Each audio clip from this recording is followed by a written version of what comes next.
I'm just playing. What's going on there, YouTube? SEL0320 back at it again for a spoiler review. I told y'all as best I could that I'm going to be trying to do these spoiler reviews. Joe is going on a hot date tonight, so I'm going to be the only one doing this spoiler review.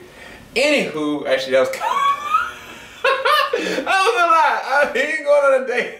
Y'all, I'm right here. Anyway, this is a spoiler review for Gotham, the blind fortune teller. So the blind fortune teller, we're just gonna go ahead into spoilers right now. Blind fortune teller is a really interesting character because he disposes certain information to Gordon and to Dr. Thompkins or Lee about the whereabouts of the murder weapon. The murder that takes place after the events of the circus, which the circus event was even more interesting because the fact that you got John Grayson and then his future wife on different opposite ends of the family ties, and it's kind of like a Romeo and Juliet kind of thing going on because these families are feuding over stuff that happened like years ago. But it's really funny to watch within the circus dynamics. It's like there's a secret world that you don't really know, you know. And I think I remember a long time ago they were talking about doing like the flying Graysons, which is really interesting that now they're able to kind of flesh out some of these things like that. But anyway, after the fight breaks out, that is when Gordon goes and tries to figure out like who's the person that's the cause of this, and everybody's like pointing to this person named Lila. Lila is the person that is Jerome's mother.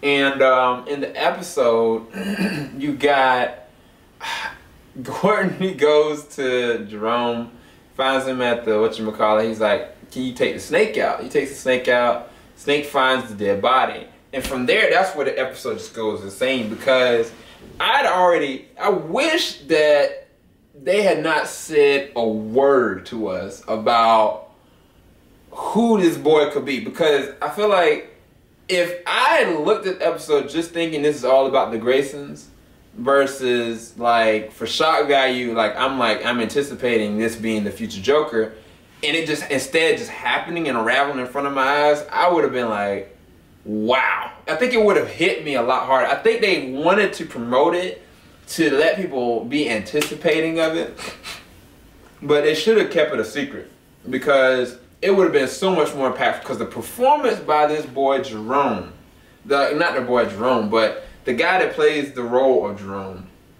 is so good that his name's Cameron, and is so well fleshed out that I want to see this guy back. I don't care who, I don't know if he's the Joker or not. And the funny thing, the next episode is about the Red Hood, right? And you know that the Joker was technically the first Red Hood. They don't show what happens to Jerome at the end. That's the only thing that I had a gripe about. I wanted to see, okay, this boy in juvenile hall, or like him locked up, or like him potentially getting out, you know? And that's the thing, I don't know what they did with him, but when this guy was like talking about his mother, and like at first he was crying because it gets revealed that the fortune teller guy was trying to protect him, and he sent them on the chase to find the weapon because he wanted them to throw him off the trail of the boy because the boy was his son, you know. But the thing about it is when that happens and it's revealed to Jerome who his dad really is and stuff like that, bruh, he was crying at first, and then he goes into just bursting out with laughter. But it's not even just that. Like, this guy is borderline psychopathic because when he starts talking about certain things about his mother and what he's doing, it's borderline demonic, y'all. It's this. I was looking at this guy. This dude is sick, you know. And I've seen interpretations of like the Joker in his prime and later on, you know, but I've never seen a young Joker. They've never talked about a young Joker. They've always gone of like, there's one interpretation where he had the Joker as a comedian that was down on his luck, and then he went and decided to go and start stealing stuff from crime after being married, and then XYZ happens. He falls into the solution with the Red Hood over his face, and then thus the Joker is formed. But other than that, you don't know what happened before. And then even if you look at the first episode of Gotham, you saw a guy that was just a normal comedian, and that could have been one interpretation. Then you got this one where it's fleshed out so well. I mean, like, his name is Jerome, Mr. J. And I mean, he's like talking about different jokes, and you can tell, like, I think he talked about like a sexual situation, and the way he described it was just so creepy, you know? And it was just done really well. And I mean, not to say that anybody else's performance wasn't underwhelming, because I really like the way that they did Jada's story arc, because I've said this to certain people. I said it with my neighbor about Fish. Fish is evil. She's evil and power hungry, but she has a moral compass. Like, there's certain things that she just doesn't like that are wrong, you know, and justice is not served. She just can't stand it, you know, and that, I think that is part of the reason what plays against her and Penguin. Penguin has no moral compass. Like, I mean, I think he loves certain people. I think he loves his mom. I think he loves Gordon. But at his core, he is evil. He will kill anybody just for the heck of it. And I think that Fish will kill, but she has to do it with the purpose. Penguin doesn't care, you know? And so now, I mean, with her, with this group, and she's calling them her family, quote unquote, it's just really wild. I mean, when they decided to bunch together and like, okay, these are my terms, I need this, that, and the other, Gar was like, look, you need to get yourself in line. She's like, look, you need us more than we need you. And I'll prove it to you, basically. Beat the man down.